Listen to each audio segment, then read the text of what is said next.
Welcome everybody to the post-game lobby where I'm joined by Krepo, Sjokz, Febiven and G2's Perkz to take a look back on the week that was. And if we start by the last matches of the day, you were both victorious and you guys are both player of the series here today on Saturday. You guys beat Roccat. We are so good. And you guys beat OG. Obviously, it wasn't the hardest matchups, Perkz.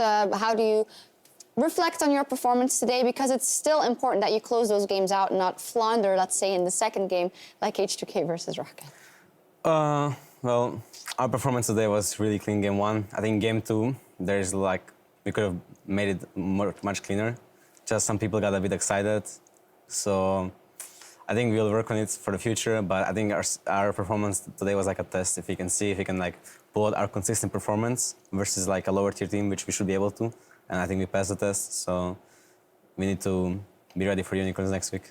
Yeah, that will be a very big matchup. Febiven was saying the same thing, that it's about like testing if you can close it out, and sometimes it's easy to kind of lose control when you go up against a easier opponent. Yeah, we had kind of throws sometimes. Like first game, we gave Betsy a call kill when we said we should back, but we still go. Then the other game, we just... Betsy's just too good. We just inted it a bit, and Betsy is so good. So that happens. You guys did both win today, and this week was the first time we saw teams from groups A and B battle against each other. We saw some standout performances, and the first one we want to talk about again is G2 versus H2K on the very first day. G2 went out, but it was a very close one, so I'd like to hear... I was playing first time Azir against Perkz, because I knew it was easy win, so... Doesn't matter what I like to hear. Well, it was a really easy win. I didn't even feel the pressure of the series. Not at all? No, not a tiny bit pressure. I think Milan was crumbling. Okay, Perkz then. Is that why you missed all the Orioles, or...? No, it's for pressure. For pressure? Yeah, look at Mariana now. I think Febiven also didn't feel too much pressure sometimes. Wait for it. Mariana is coming, and he's coming, and... And Perkz getting not attacked coming, the whole team fight. And he's coming. And he's coming. And oh shit, that God, Oriana. You catch me so good. Yeah, obviously very excited. So on a more serious note, Perkz, can you say 2 or 3 things that you were impressed with H2K, or you think that they played very well in this series? This game I was zero health. Okay. And why? Because Febiven was too good on Rise. Because Febiven was good. See, that's one. Actually, I was so good at the game. And I think actually H2K surprised me. They were pretty good. They just rolled over us the game 2, and I didn't know what was happening besides my Nexus falling down at 20 minutes. And but it didn't matter because we just reset for game 3 and went again, and then they were good in game 3 too. But of course, they were not playing really clean either. So most impressive part was still I think Jankos and the H2K bot lane. I think Jankos had a really nice gank there in that game 3. And Nuclear if I was Chain. in Rise, I would have carried alone. If you were Rise, you would. Okay, so can you tell me how do I carry this team fight? Just analyze it for me, yeah? Let me see. Oh, the Rise is boosted. I can kill the Sivir here, but that's it. I mean, this is actually a winnable fight. Guys. Look at the Rise. This is a very winnable I could have fight. killed Sivir, but then I couldn't kill anyone because my team was dead. So. It's actually unfortunate by Che that he used Devour there, because he ended up actually buying a lot of time for G2. That's true. As opposed, we were analyzing the replay, and I had exhaust, so I think if Jhin flashed over, I would exhaust the Jhin, and then my team would be there in time, and then Tam would eat the Jhin, and they were still in really bad position. So they would most likely die anyways. I think it was just overzealous catch by them. Yeah, I didn't really agree with that call, to be honest. So blame Jankos, guys. All right, so I heard one thing. I asked you one good thing about H2K in the series. You said that Febiven played really, really well, so you can also say something that impressed you about G2 in that series now. Seriously? I feel like they play really well, patiently. They don't get stressed or anything. It feels like they play really slow and calm, and it's something we're really bad at. We are really rushing things a lot, and yeah, that's one thing they do really good. And also their individual players are just really good.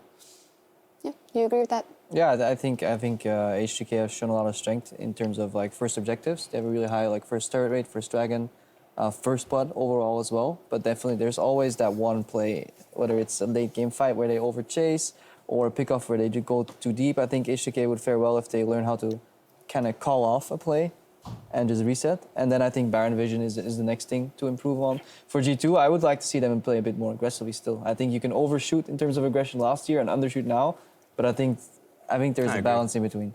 He agrees. We are just looking for the perfect balance, you know, right now.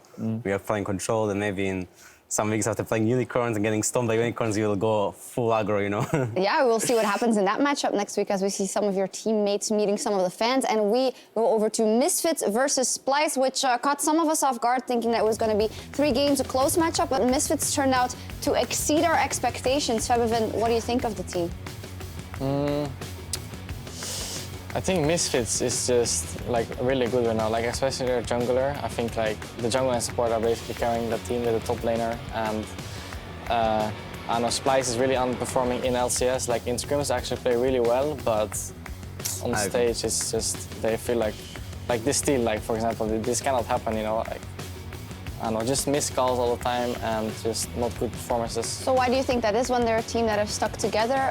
Perkz maybe, they've stuck together, they've trained with the same people for the whole time in the same system, so...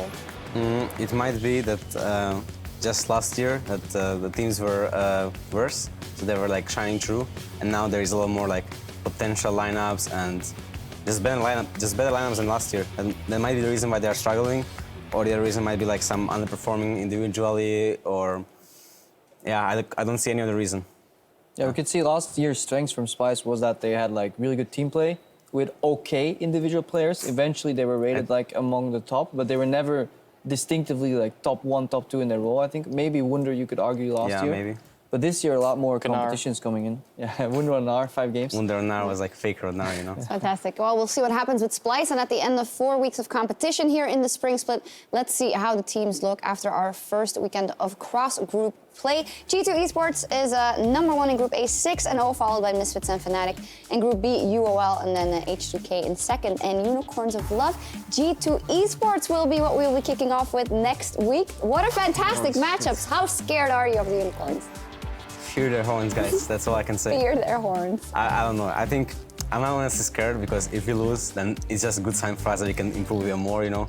I wouldn't. Wow. I mean, I would like to win, obviously, but I would not cry to my bed if I lose to them because they're actually pretty good right now. So maybe we can like learn a thing or two of them. And maybe we can win and learn a thing or two. It's pretty good too. But it's gonna be an interesting match. Nevertheless, I really hope that we don't get rolled over like versus H2K game 2, and then I think we have a really good shot. All right, we'll see what happens. Well, we're going to take a closer look at the teams play and then some of the players to watch with our guests. So if you're joining us in client, load up youtube.com/LolEsports for the extended edition of the post-game lobby. Right, but we can keep talking. Whew, there we go. You guys are pretty active. I think you're happy with your wins and maybe happy that the first week of cross-group play has come to an end. How much different was it now to prepare for kind of a team in a group that you actually might have more information on, because those are the teams that you scrim more often than not, or not? Yeah, we actually scrimmed, like Rocket, for example, we scrimmed them 1 week ago, and we played like 5 games in a row, and you can just get so much out of that. But generally, you just play all the teams like a lot anyway. Like it's not like you don't scrim, like you scrim every team basically, not as much, but yeah. Is that in scrim culture? Is it also shown the fact that you guys are deciding to take it a bit more slow and maybe play more calculated as a team, Perkz? Is that something that bleeds through? Yeah, I think it's definitely something that we worked on this year, so much more than last year. Like for us, for example, we don't FF in scrims. Like we play until our Nexus falls, literally. Like we pause in last second. So I think we've like actually learned to come back and play better as a team because of that. So. And I think about Scrim, what Febiven said, I think it's like same as last year. Like you just don't scrim the teams you play next week. And like for example, we scrimmed H2K 1.5 weeks ago, like before this week. So, and it's just you choose what teams you want to scrim from your group too, you know. Like for example, we play Fnatic in week 10, so we can scrim them too, you know. And scrims, I think some teams in Europe still have to like take the scrims more serious. Like I don't know. Not being late or not FFing in 10 minutes. Or in-feeding. Or in-feeding on mid lane, dark level 3 every game. Me? No, you did. Yeah, I can do that too, yeah, sometimes. Is there still a lot of like random breaks that are unplanned in scrims? I remember from my time where people would randomly go like, oh yeah, one of our players has to have dinner now, and suddenly the scrim is delayed. Like those things hopefully have been solved. No, that happened last split, and then we didn't scrim the team again because you don't have a dinner after game 2 randomly, you know. But yeah, that's really that's not happening anymore. And how about the distribution? Is it one best of 5 or the full 5 games, or is it double best of 3? What's the kind of European scrim culture right now? I'm not sure about everything, but for us, we like to do like one best of 3, food break, and then second best of 3. You played out I mean, the 3 full- games. We played 3 games, yeah. Fair. Yeah, I think that's better as well. Like unless when you start getting to best of 5s, you want to do best of like 5 games in a row. But now I think it's 3-3 is better. You play one more game. So Is it about building up like endurance and like brain and concentration and all that as well? Is it a big yeah, shift? like 6 games on one day is actually a lot. Like for example, 1 week ago we lost 5 games in a row, and then like your mental Nice is like leaks. it's like really it's like low, of course. Like if Yeah. you play 5 games really serious and you lose, then Nice it's really, mindset. it's really hard. It's similar to casters actually. Like go You know, lose the 5 best games in a row, yeah. Oh, I know what it feels like losing 5 games in a row. I'll try Same. really hard. Losing scrims or not, your teams are both doing very good in the standings. You guys are aiming for that #1 position, obviously, in Group B. And we have seen that Nuclear and Che had a really, really good performance. So as to your team, do you feel like the communication has vastly improved with them and the rest of the team since this week? Yeah, like in communication is just increasing all the time because we got the English teacher now as well. So they're learning English like 3 to 4 times per week and for like 2 hours. And we try to speak as much as possible to them so they get more comfortable and speak. And some bad words here and there, but it's fine. Some bad words? Don't teach them any bad things. Well, you guys obviously also have an IEM coming up in 2 weeks. How are you looking towards that? It's a unique chance to get some international practice in between the European teams. Yeah, I'm just really looking forward, like just another experience, like learning experience for us, international, playing against other regions and just learning experience, and maybe we can even win it, hopefully. We'll see. I think you might have a chance, or is that just my bias talking probably? No, we can win. Okay. I'm calling HTK vs Unicorns finals. Fantastic. I'll That's what take I'm it. calling. Yeah. You guys still have to most sit out. contested pick. No, I'm not sure about that though. Yeah, I don't know. Right. Perkz, if you guys would go to IEM, would you also win? Maybe, I don't know. I don't know. I don't know how good the teams are from. You're a changed man. I don't even know who's coming. Of course. Nice research. Yeah. And in any case, I also want to talk a bit about you guys' performance personally, because it was quite interesting. We were talking before about the fact that like you guys both have kind of the same path, that you first started off really aggressively, then you make a conscious choice to learn more about the macro and other things about the game. Perkz has said this as well. So Yeah, it's really cool to see. So like you have 2015 Febiven, who was good.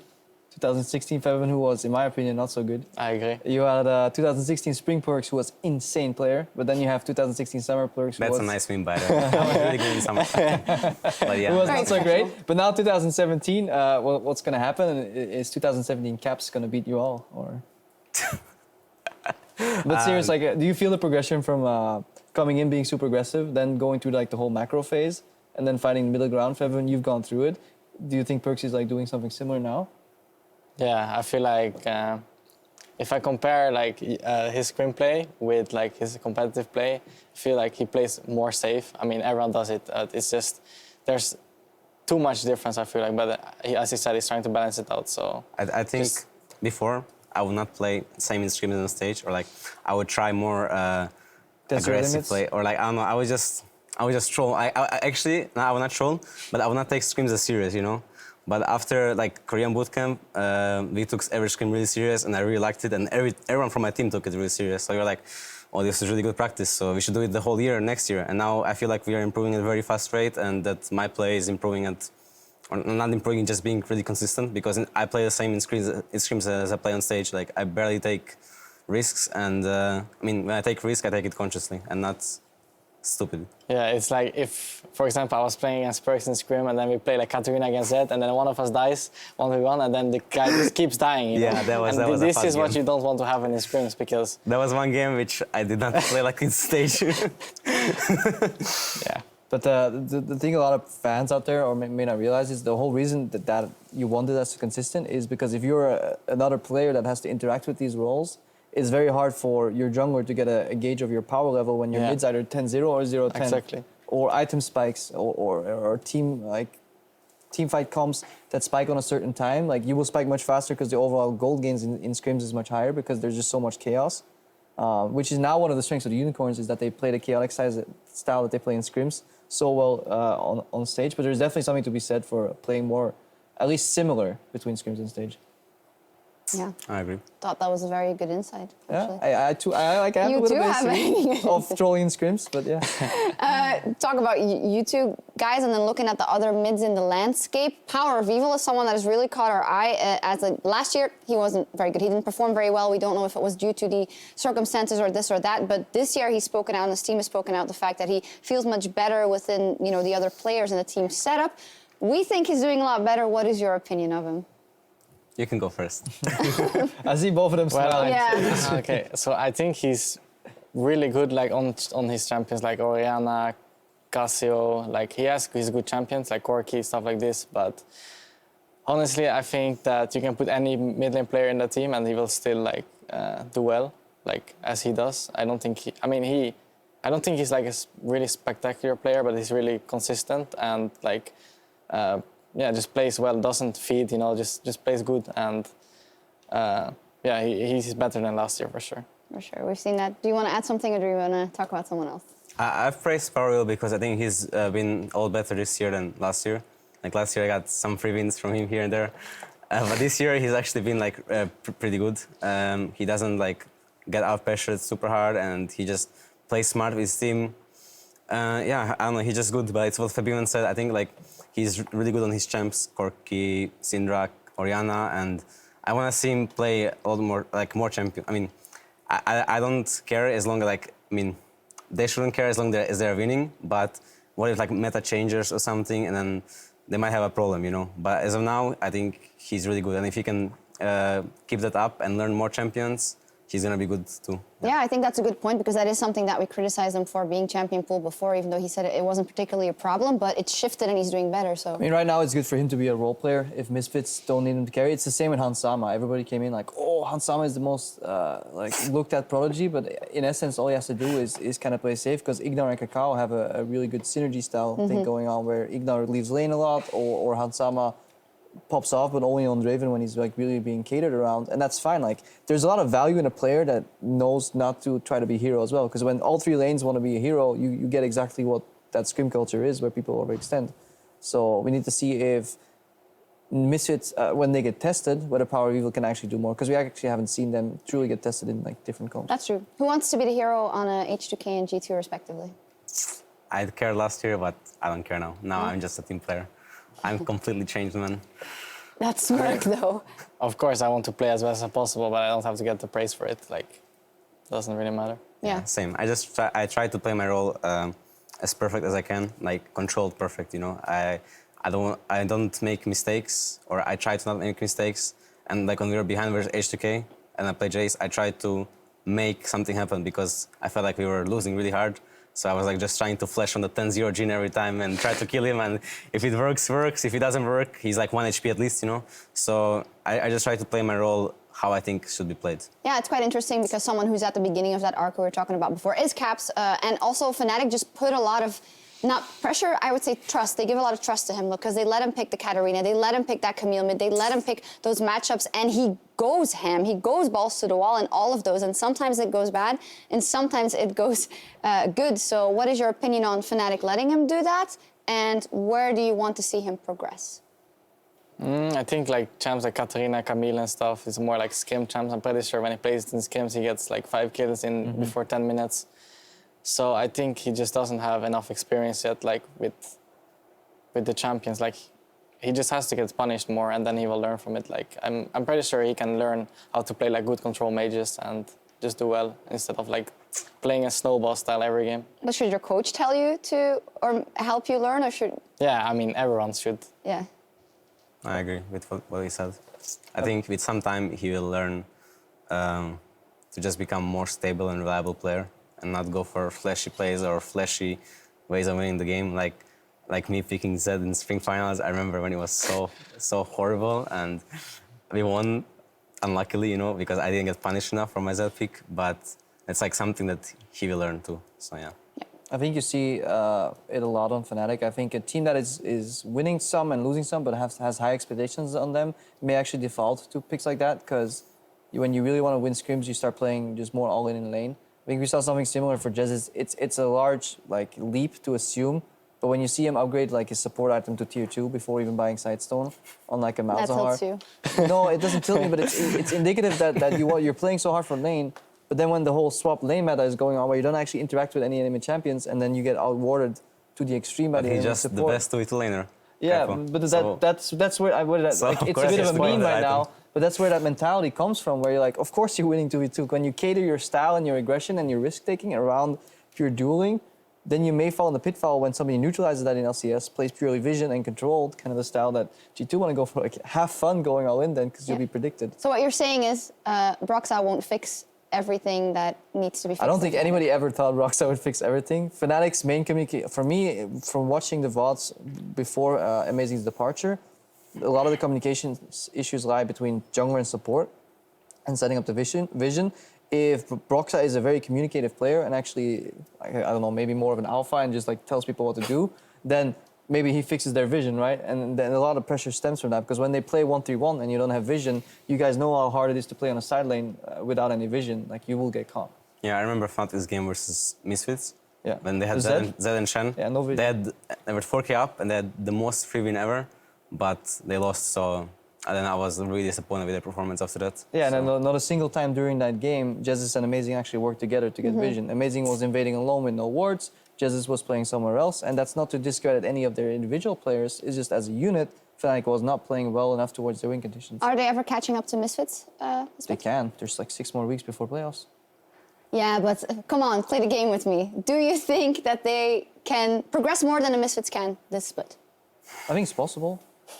No, like, what do you want, like, I don't if know I had a what future it is. ball and played a lottery, you know, I wouldn't be here. Like, I'd be dirty rich right now, but... Okay, never mind. Let's take a look at the player of the game, or player of the series, rather, leaderboard. I don't know if any of the two gentlemen here are, in a moment it's coming, but I know who's number 1. It's Sjokz. There we go. Jankos is so good. Yeah. Holy shit. Jungle is really balanced role. And then, well, 2 Unicorns of Love players in there and 2 G2 players, 1 Splice and 1 Misfits. It's pretty balanced overall, I would say. Actually, my I don't think they're- jungler is so good, no? Look at him. He's the only jungler up here. He had a really good path on Rek'Sai, though, to get that first spot in Game 3. Yeah, he's insane at ganking, actually. He's a really smart player. Yeah, I can never tell if you're like joking. No, I'm not No, joking, that was actually. super No, no. smart pathing. I don't think No, I it wasn't. I don't think I died to Jankos game. He forced G2 I bot did. lane to start inting, so it was actually I insane. remember in the gauntlet. Yeah. I caught him running mid. Well, in any case, besides the EU LCS action, tomorrow the European Challenger Series continues as well with a very special matchup, and James Stress O'Leary has more for us. Hey everyone, Stress here to bring you up to speed on the European Challenger Series so far. We had 1 week of play, and what do you know, 2 zeros all across the board from our best of 2 series. The first matchup we want to take a little bit of a look at is Misfits Academy facing off against Millennium. It was a really close series that had everything, Baron steals, Dragon steals, you name it, it was here. But it was Misfits Academy, the newcomers to Challenger, that would take down some Challenger veterans in Millennium for their first win of the split. A couple of other teams that picked up big wins in the first week of play. Schalke 04, football team that everybody's keeping their eyes on, took down Kinguin in what would include a perfect game in their first showing for Challenger Series. It couldn't have got much better for Lulex and Selfie, because the duo in the mid lane, Lulex continually found out Tabasco, continually found out Kinguin members, killed them, and snowballed so hard for Schalke 04 that every single fight went in their favor, and Kinguin got completely shut out of the game. Schalke looked really strong in this first game, and everybody really has to be talking about how strong Lulex is. Last time we saw him on H2K, didn't quite look up to this standard. Very scary jungle player right now. And speaking of jungle players, when we look at Fnatic Academy versus PSG, that was our last series that took place in week 1. And Broxah, you've seen him now on the Fnatic main LCS roster. Well, his debut in Challenger Series went super well for him. He got right into the jungle of PSG, taking away all of the buffs as often as he possibly could, and really set Fnatic Academy up to snowball heavily. Kikis, just a monster on this Maokai. Triple kills, unkillable in a bunch of the fights, and that's a lot of that LCS prowess coming through. That experience of these players really makes them difficult to deal with. PSG weren't deterred, though, as coming into Game 2, it looked so much better for the French lineup. They eventually shut Brox out of the early game by picking him off fairly early on, getting a couple of kills, continuing to take fights, and it looked like PSG would be one of the teams that actually could contend against Fnatic Academy. If it wasn't for Fnatic Academy continually trading objectives and eventually getting themselves in front of an inhibitor after a big fight, with a couple of flashy plays from Niski's Rise along the way, dragging the minions with the Realm Warp from mid lane down to bottom lane in order to take 2 inhibitors. Reckless told us that Fnatic Academy look insanely strong, and after their week 1 performance, we have to agree. But I think this week, everybody's talking about the battle of the football titans. It's Schalke 04, Paris Saint-Germain going head-to-head in our final series on our Sunday coverage. All of our coverage will kick off on Sunday at 3 p.m. Don't forget to join us. Thank you very much, James. Indeed, Schalke versus PSG, what a fantastic matchup. But after what we've seen last week, it looks like Schalke has the edge on this one, Krepo. Yeah, they looked very convincing. Super guys. strong. Lulix. Lulix in 2K17. No, he's okay. So there's a lot of memeing with you guys whenever we mention a player that is involved in them. But how good do you think Lulix is? Do you think there's a chance for him to kind of like go back on the arc of his career, or is this just him being better than Challenger but still not good enough for LCS? I think Lulix betting is really insane. Great, But nice. on All the- right, you're off board because you're memeing. Febiven, serious answer? No, okay, so I think Lulax is like really, probably the best jungler like at pathing actually, like not miming. He knows, no, actually he knows really well how to efficiently like jungle, you know. I think the one thing he has to fix though is like just getting synergy with his laners, because you can't just AFK farm, you know, like you have to actually play accordingly to your lanes. So if he can do this, and if his laners play well, obviously, because you're not gonna win if your laners are not playing well, he cannot 1v9. So yeah, if everything matches well, then they can win. But Selfie can. He can 1v9, right? I don't think anybody can 1v9. Okay. In Challenger you can maybe. Except Perkz, of course. Yes, of course. Perkz is the only one who can 1v9. Deserves every player of the series, has only nice things to say. But thank you very much for joining us, you two guys. Thank you and for having me. congratulations for the victories. I think it's about time for us to log off here. Thank you guys very much. And the NALCS, they kick off in just over 30 minutes with CLG versus Echo Fox and Phoenix 1 versus Flight. my God, Quest. We will see you next week at 5 p.m. Central European Time for our continuing coverage of the EULCS 2017 Spring Split. Gute Nacht. Gute Nacht. Ga maar, Febiven. Let's go. Maar mag gewoon. Dit is so mean, no? Maar ga maar, man. All right, we're gonna have to focus back because Betsy's getting taken down here. H2K are blowing the map wide open. Febiven running forward. Who's he gonna kill first? Jarden goes down. Can he get Betsy 2? Exhaust onto him. That's gonna do it. Betsy running, and it's the triple. He's looking for the quadra. Stop as well. I'm really strong now. Oh, that's a lot of damage. Max Lord down next. They're just cleaning house. Yeah. No, just end the game, please. Oh, he's gonna get taken down. No, running away. Knocked back. Ticking down. No ignite. Wants to go in. Betsy goes down for first blood. In trouble now. War's on the way up. War's going. Jankos is so fast! Oh no, Foxy! That's the double kill. That's the Warwick. Jankos just buying time on the backside, but he's gonna give an exit to Foxy. Jarden set to fall. H2K cleaning up, knocking down. Oh, Betsy's locked up. No, that's not what you want. Not even a death mark out. H2K. It's anything but clean, but it's gonna be the 2-0 in their favor. Bonfire? Okay, but it's really hard, I think. I'm too nervous. Ooh, let's see here. Gas TP from both top laners. Oh, they hop on tabs, and Trick just deletes him right now. Origin are running right now, and it seems like everything is completely backfired. Expect takes down Eva. The rest of Origin may not live through it. A double kill for Trick. We can kill them all, we can kill them all. The tongue lands, the cage, the sapling, everything thrown at him, and that's a 14-40 ace. Notorious gets melted. Even Hiva's running the wrong way right now. A double kill for Trick, and that's going to be lights out. 20 kills to 0, and it's an ace. A double kill for Trick.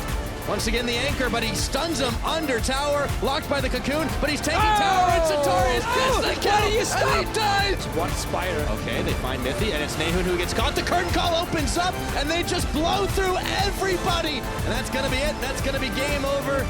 Come on, Perkz, you need 22 kills, and they're still looking for a couple more, but the Nexus falls. G2 making it look easy.